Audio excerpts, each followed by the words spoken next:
What is going on, boys? Welcome back to the channel. Very exciting news for some of you, maybe some of you don't care, but today we are taking our blown up Accord and we are going to try and revive it. This is part one of two, so let's get on with it. First and foremost, the car needs to get in the shop. Civic ain't going anywhere, so this whole situation, it's got to get dealt with. But if you guys remember, the Accord is parked across lengthways outside of the front door. So in order to get anything out, we need to get that moved. But before we can move the Accord, we got to put the battery and the fuse we took out of it back in and hope that that battery isn't dead, because I just realized we didn't bring the jump pack to the shop. So there's that. Let's fingers crossed on this battery.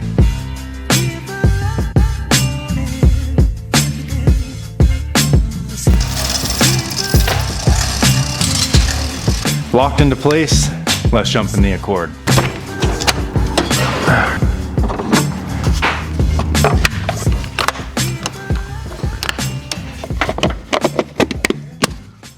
So, battery's back in, fuse is back in. Will it start? Golden question, boys. Let's find out. Ooh, it's been a minute since I jumped in this rig. Feels good to be back though. Please, please, please. Oh my God. Do me good. Do me good. I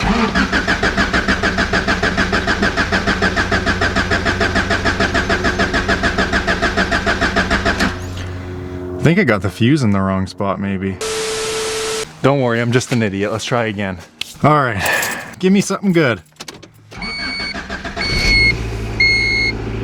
Fire me up. Success! Now that our sweet Accord has moved from its grave, we also have no fluid on the ground. Good sign. Tires losing air. Bad sign.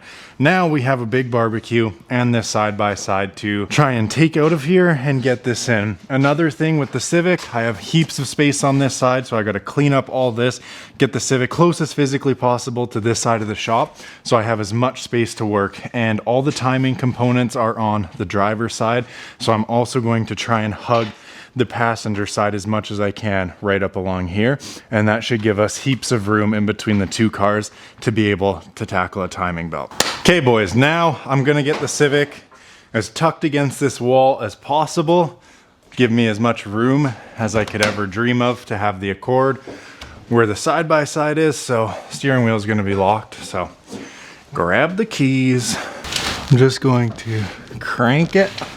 Steering feels so much better after that rack adjustment. Oh my God.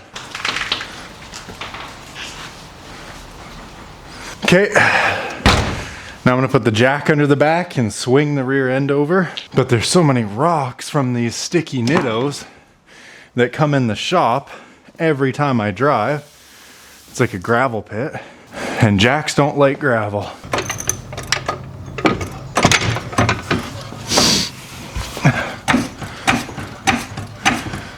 Okay.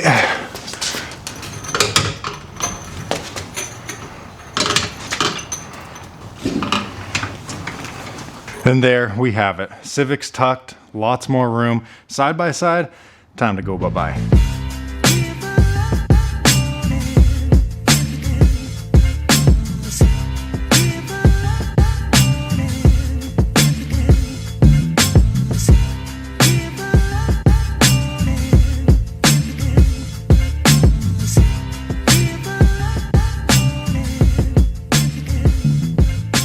All right, after all that work, our whole side of the shop is completely cleared up.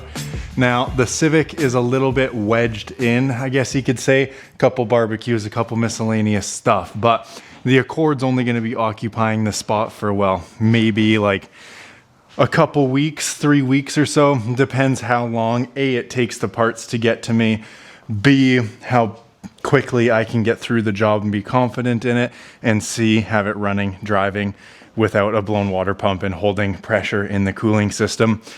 But it shouldn't be too long. The side-by-side will be coming back in here shortly, so I'm not too concerned with the Civic. It's beautiful out, but with the winters we get the salt and sand the roads, and they haven't cleaned them yet, and all of that, even though there's no snow and moisture on the ground, still gets on the car and kind of eats away at it. With it being old and getting more rare each year that goes by, especially with the clean body and clean rear end, rear quarters and stuff, I don't really want to risk the salt and all that. As much as it's beautiful, all I want to do is go drive, but a couple more weeks to those street sweepers go by. So Civic's okay to kind of get rammed in here, but it's time that we pull the Accord in. Whew. That was a lot of work. I'm not kidding. All of this, like, we've probably been here for knocking on 2 hours, and I'm sweating my bag off, but side by sides outside. Beautiful. Now it's time to bring our Accord in here, jack it up, and well, start tearing half the engine down. And I do believe an engine mount has to come off, so I'm gonna have to dig out a spare jack and piece of wood and get that engine jacked up. Anyways, I'm rambling. Let's get this Accord in here. Here we go.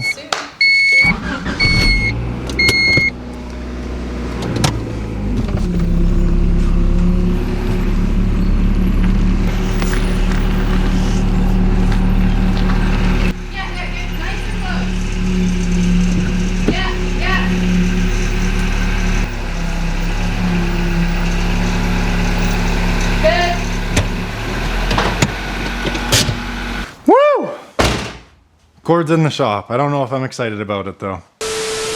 Well, boys, here we have it. Accord is in the shop. Everything is good to go. Let's get our hood propped up. We'll get the battery back out, and then this is where I'm working. So I've got to take off the power steering belt, the alternator belt, cruise control, and kind of just drape it all out of the way.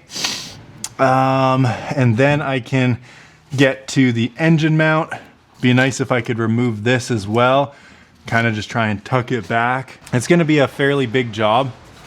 I don't know if the power steering pump and alternator need to come right out of it. I'm hoping I can leave the lines connected and just kind of get it out of the way. The alternator wouldn't be the worst if it had to come out, but I do need to get at this whole timing side. Spark plug's got to come out, wires got to come out, valve cover's got to come off to get the timing cover off. Dipstick has to come out. It'd be nice if this little ground wire could also come out. Yeah, it's going to be quite the project. I'm not really looking forward to this a whole lot, but I've had it on Marketplace and nobody really wants to buy it as a whole, and nobody really wants parts off my CB7. So it's just something that I'm gonna have to tank out and see where it goes. And at the end of the day, if it doesn't work out, if it doesn't get complete anything, the car's just in the same situation that it is now, basically dead in the water. So let's queue up a time lapse, and I'm just gonna start ripping everything that looks like it's in the way and putting it out of the way. First order of business, splash tray that we took off last time is coming back off. I'm just now noticing that our front bumper is falling off right here too. Not sure how that happened, to be honest with you. I'm gonna have to reconnect that when we're done. Wheel coming off, splash tray, jack it up on jack stands, and then start taking off all this accessory stuff. Let's queue up the time lapse and see what we can get done today. Parts aren't in, not sure when they're coming in, but I don't have them right now. So today is disassembly.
Quick little intermission here. As you can see, I'm struggling a lot taking this alternator out. I got a pry bar on the belt and everything. The bottom slide was crazy seized. It was completely corroded, and I wrestled with this thing for a long time. It was a lot worse than the power steering pump.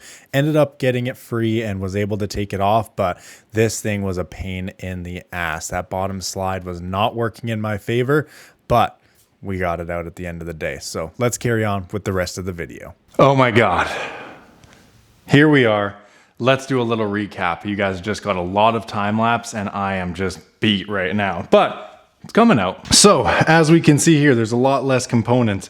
Power steering still connected, but disconnected from where it's supposed to go. Out of the way, shouldn't be an issue.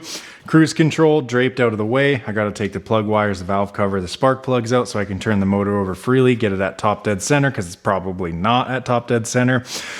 Alternators out of the way. Both the belts are out of the way. Crank is free. Next thing I'm going to do is try and get this crank off because there's no sense in going any further if I can't get this crank hub off, and that's going to be the biggest issue. I've got my stubby Milwaukee, which is Gen 1, so it doesn't even do the full 500 foot-pounds, plus I got the shitty battery. I have a wired impact. Worst comes to worst, I'm going to have to call it here.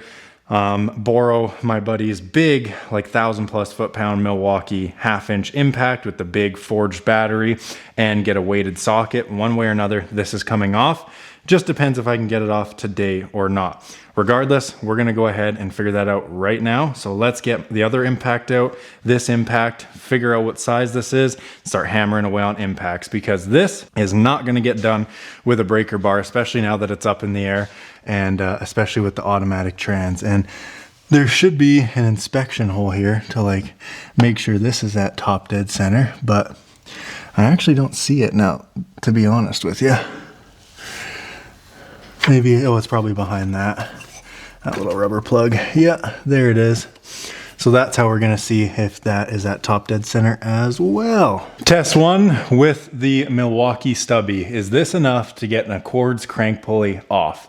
If not, we have a backup plan and 2 more backup plans, but here we are, Milwaukee stubby on the 3rd setting. This is the Gen 1, not the Gen 2. Let's see.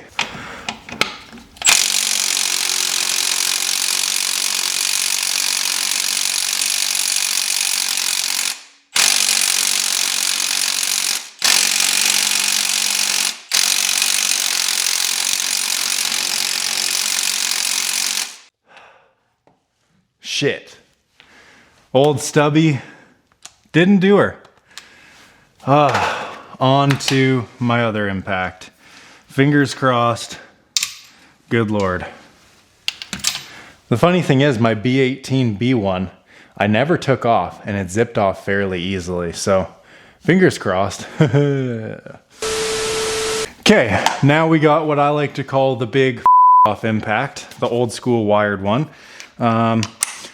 This definitely has a lot more foot-pounds than my Milwaukee stubby, but I don't think it has quite as much as the big Milwaukee impact. Who cares? Let's try. Fingers crossed. Say a prayer for me. Whew. We've gotten this far. I'm not going to let a crank hub stop me, but please, knock on wood, do me right. 10-plus-year-old 1/2-inch impact. Let's go, boys.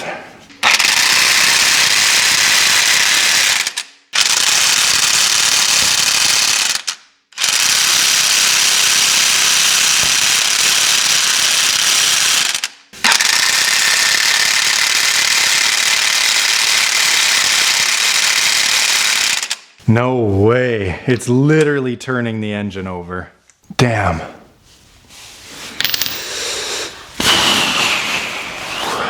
$2,000 years later. All right, boys, my homie came through. We got the big Milwaukee impact. This sucker will do a lot more than my little stubby, if you couldn't tell by the size of this thing. If this still doesn't work, I'm just gonna have to order a weighted impact. This being an automatic, there is an inspection plate, but it's a flex plate. There's no teeth to shove a pry bar and put a breaker bar on this with a brake or with the jack handle and do that whole maneuver we've done on our other cars. So this is the first time dealing with it on an automatic. Every video I watch online, literally I've watched probably 4 videos of people doing this, and every single person has this impact. So fingers crossed. Let's see if this sucker will do it. I really hope so, man. I really hope so. Come on, baby. Come on.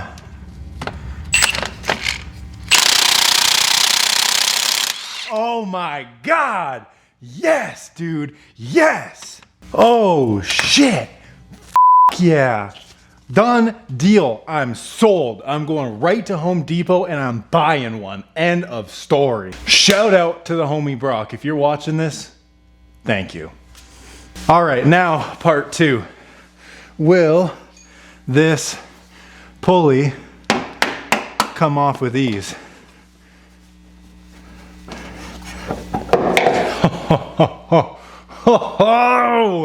This is the hardest part of the job. If you got an automatic, like I said, there's no flywheel, there's a flex plate. The inspection hole doesn't show any teeth. So long and short, get you a big ass Milwaukee impact. I didn't even need a weighted socket. I literally just about hit buy now on a weighted socket. Called every place in town, couldn't find one. So I was about to order it. Good old Amazon, Bezos was gonna hit me up with a weighted impact. Didn't need it. Didn't need it. Just need the fucking right tools, man. Anyways, there's that. Don't forget your key that seems to be stuck in there. That sucker is stuck in there.